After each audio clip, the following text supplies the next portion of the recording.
చిత్తూరు జిల్లా పుల్చల మండలంలో 3 ఏళ్లుగా తిష్ట వేసిన ఏనుగుల గుంపు పంటలను ధ్వంసం చేస్తూ అన్నదాతలకు అపార నష్టం కలిగించాయి. 3 నెలలుగా కల్లూరు, పాళ్లెం, పాతపేట, చెల్లవారిపల్లి, దేవలంపేట, బోడిరెడ్డిగారిపల్లి పంచాయతీల్లో ఏనుగుల గుంపు వరుస దాడులు చేపట్టడంతో రైతులు తీవ్ర ఆందోళన వ్యక్తం చేసేవారు.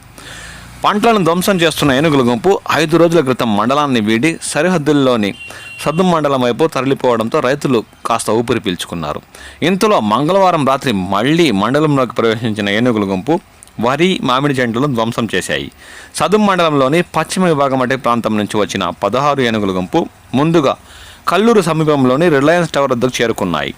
వెంకటరామయ్య మామిడి చెట్లను ధ్వంసం చేసిన ఏనుగులు తలారివారిపల్లి వద్దకు చేరుకుని నౌషాద్కి చెందిన పసిగ్రాసాన్ని ధ్వంసం చేశాయి. అక్కడి నుండి జెడ్పీ ఉన్నత పాఠశాల వద్దకు చేరుకుని కల్లూరులోని సాదికాలి, మంగళంపేటలోని రామకృష్ణకి చెందిన మామిడి చెట్లను విరిచేశాయి. అక్కడి నుంచి పాతపేట పంచాయతీ చిట్టారెడ్డిపేట సమీపంలో ఈ నెల 4వ తేదీన ఏనుగు మృతి చెందిన ప్రాంతానికి చేరుకున్నాయి.